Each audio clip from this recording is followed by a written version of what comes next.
فإنكم وما تعبدون ما أنتم عليه بفاتنين। সেনেগালের রাজধানী ডাকারে অনুষ্ঠিত 11তম আন্তর্জাতিক হিফজুল কুরআন প্রতিযোগিতায় এই তেলাওয়াতেই মুগ্ধ হয়েছেন বিচারকরা। রোববার সকালে ঢাকা শাহজালাল আন্তর্জাতিক বিমানবন্দরে আবারও শোনা গেল সেই মধুর তেলাওয়াত।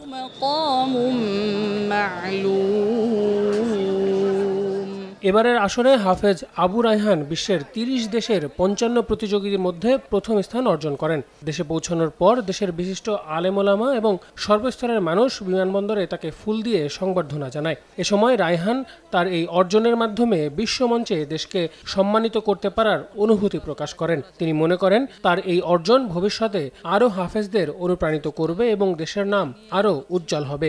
নিজের মাতৃভূমিকে সেখানে প্রেজেন্ট করার মাধ্যমে বাংলাদেশের একটা বিজয় এসেছে এবং সেটা আল্লাহর পবিত্র কোরআনের মাধ্যমে। এর চেয়ে বড় আমি অর্জন এবং আমার জন্য এবং আমার দেশের জন্য যে সুনাম, এর উপরে আমি মনে করি না যে আমার আর কোনো খুশি থাকতে পারে এর উপরে। এই বিজয় যেন অব্যাহত থাকে এবং আগামীতে যেন বাংলার হাফেজরা যেন আরও বড় বড় বিজয় নিয়ে আসতে পারে, দেশের গৌরব যেন ধরে রাখতে পারে। দেশের ১ নম্বর নেটওয়ার্কে মাইজিপি অ্যাপে রিচার্জ হবে এমবি ছাড়াই ১ ক্লিকে।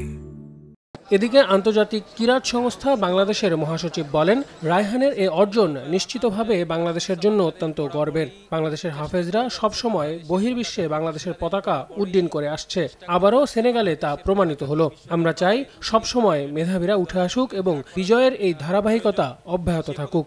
আলহামদুলিল্লাহ, বহু দেশে আন্তর্জাতিক কিরাত সংস্থার মাধ্যমে নির্বাচিত হয়ে বিভিন্ন দেশে, আপনারা জানেন সালেহ আহমদ তাকরিম থেকে শুরু করে হাফেজ আবু তলহা, হাফেজ আবু রায়হান, হাফেজ নাহিদ, মাহমুদুল হাসান আশরাফির মতো অসংখ্য বাচ্চারা বাংলাদেশের পক্ষ থেকে গিয়ে বিশ্বজয় করেছে এবং এই ধারাবাহিকতা অবশ্যই অব্যাহত থাকবে। হাফেজ রায়হানের আর রায়হান ইন্টারন্যাশনাল মাদ্রাসার পরিচালক এ সময় রায়হানের মতো আরও হাফেজদের নিয়ে কাজ করার আশা ব্যক্ত করেন এবং এই বিজয়কে বাংলাদেশের বিজয় বলে অভিহিত করেন তিনি। রায়হানের বাবাও তার এই অর্জনে গর্বিত।